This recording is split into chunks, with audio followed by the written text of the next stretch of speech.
Hello, আমি চলে এসেছি দুর্গাপুরে। দুর্গাপুর আমার পুরনো জায়গা, যেখানে আমি ছোট থেকে বড় হয়েছি। সেখানে এসেছি। দুর্গাপুরে কোথায় কোথায় ঘুরবো সব কিছু তোমাদের সাথে শেয়ার করব। তোমরা আমার ভিডিওটা কিন্তু পুরো শেষ পর্যন্ত দেখবে এবং ভালো লাগলে লাইক শেয়ার কমেন্টস করবে।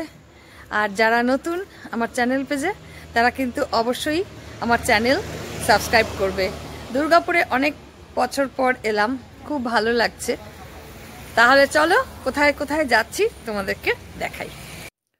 এটা আমার দিদির নাতি, ও খুব সুন্দর আবৃত্তি করে, ও ক্লাস 4-এ পড়ে। আমার নাতি, ও খুব ভালো কবিতা আবৃত্তি করে। আজকে একটা ও ছোট্ট করে কবিতা তোমাদের জন্য শোনাবে। বলো। নমস্কার। কবি রবীন্দ্রনাথ ঠাকুরের লেখা কবিতা বিদ। মনে করো যেন বিদেশ ঘুরে মাকে নিয়ে যাচ্ছি অনেক দূর। তুমি যাচ্ছ পালকিতে না চড়ে, দরজা দুটো একটুকু ফাঁক করে।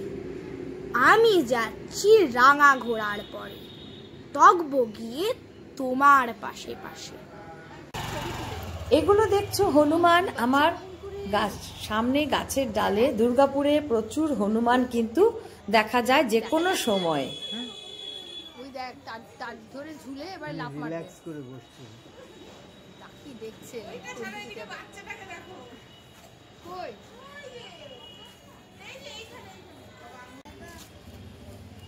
এই হনুমানগুলো ভিরিঙ্গি কালীবাড়ির বাইরে গাছের ডালে ঘুরে বেড়ায়।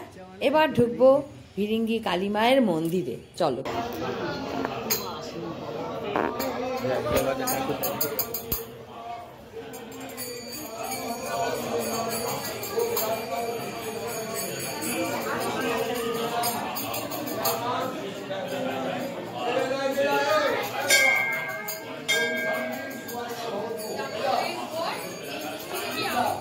সিদ্ধান্ত সুদান নামে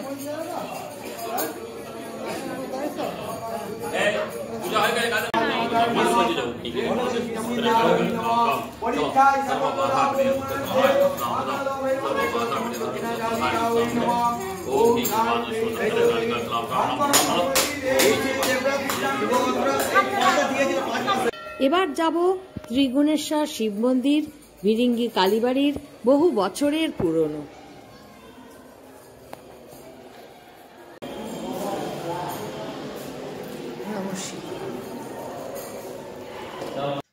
আমি আমার দিদি, দিদির নাতি, 3 জন। আমি আমার দিদি মায়ের মন্দিরের সামনে, মা ভিরিঙ্গি মায়ের সামনে। এটা ভিরিঙ্গি কালীবাড়ির পেছনের পুকুর। এরপরে আমরা চলে যাচ্ছি আমার দিদির ছেলের শ্বশুর বাড়ি। সেখানে গিয়ে কিছুক্ষণ সময় কাটালাম। ওদের বাড়ি টিয়া পাখি।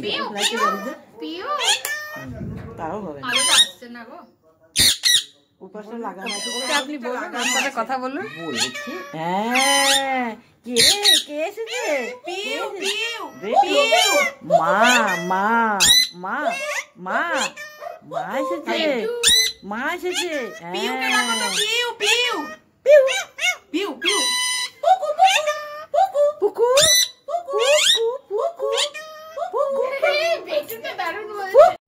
এরপর দিদির ছেলের বউয়ের সাথে একটু গান। গানে গানে যদি আমার মনের কথা তোমার মনের কাছে পৌঁছে যায়, হতে পারে খোলা আকাশে আকাশে পাশাপাশি বসতে চায় আমি আমার বৌমা। সেখান থেকে চলে এলাম আমার ছেলের শ্বশুর বাড়ি। বৌমার মা, বাবা, ওর দিদির ছেলে মেয়ে সবার সাথে ছবি তুললাম। বৌমার বাড়িতেও অনেক রকমের ফুল গাছ, সবজি গাছ আছে। এটা কনক চাপার ফুল, খুব সুন্দর গন্ধ, গাছ ভর্তি হয়ে আছে কনক চাপা ফুলে। খুব ভালো লাগলো এখানকার পরিবেশ, এখানকার প্রাকৃতিক সৌন্দর্য খুব ভালো লাগলো। সময়টা খুব ভালো কাটলো। ওদের এইখানে আছে প্রাচীন মা কালীর মন্দির। এটা আমি পরে তোমাদের দেখাবো ভিডিওতে। এটা একটা ঐতিহ্যপূর্ণ কালীবাড়ির মন্দির। এবার চলে আসলাম আমার ছোটবেলার বান্ধবী, স্কুলে পড়েছি তার বাড়ি। তার সাথে কিছু সময় কাটালাম। ছবি তুললাম। গেলাম আমার মামার বাড়ি, আমার মামার সাথে কিছু সময় কাটালাম, মামাতো বোনের সাথে সময় কাটালাম। সবাই মিলে সময়টা খুব ভালো কাটলো দুর্গাপুরে, সকল আত্মীয় স্বজন সবার সাথে। এবং তারপরে সকলের সাথে ছবি তোলা, আনন্দ করা, খাওয়া দাওয়া একটা বিরাট ব্যাপার। অনেক বছর পর দুর্গাপুর গেলাম, খুব ভালো লাগলো। দুর্গাপুর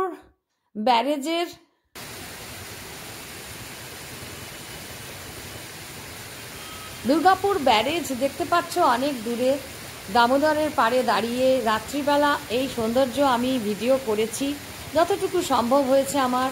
দুর্গাপুর আমার ভালো লাগার জায়গা, যেখানে আমি বেড়ে উঠেছি, বড় হয়েছি, সেখানে অনেক স্মৃতি জড়িত রয়েছে আমার সাথে, তাই আমার খুব ভালো লাগলো। এই দামোদরের পাড়ে এখন দামোদরের গঙ্গা আরতি হয়, যেটা খুব দেখার মতন। ভিডিওটা তোমাদের কেমন লাগলো অবশ্যই আমাকে জানিও। যারা আমার চ্যানেল পেজে নতুন তারা অবশ্যই আমার চ্যানেল সাবস্ক্রাইব করবে। ভালো থাকবে, দেখা হবে অন্য কিছুর সাথে। দামোদরের আরতি দেখা দিয়েই আজকের মতন আমার ভিডিও শেষ করলাম। সকলে ভালো থেকো।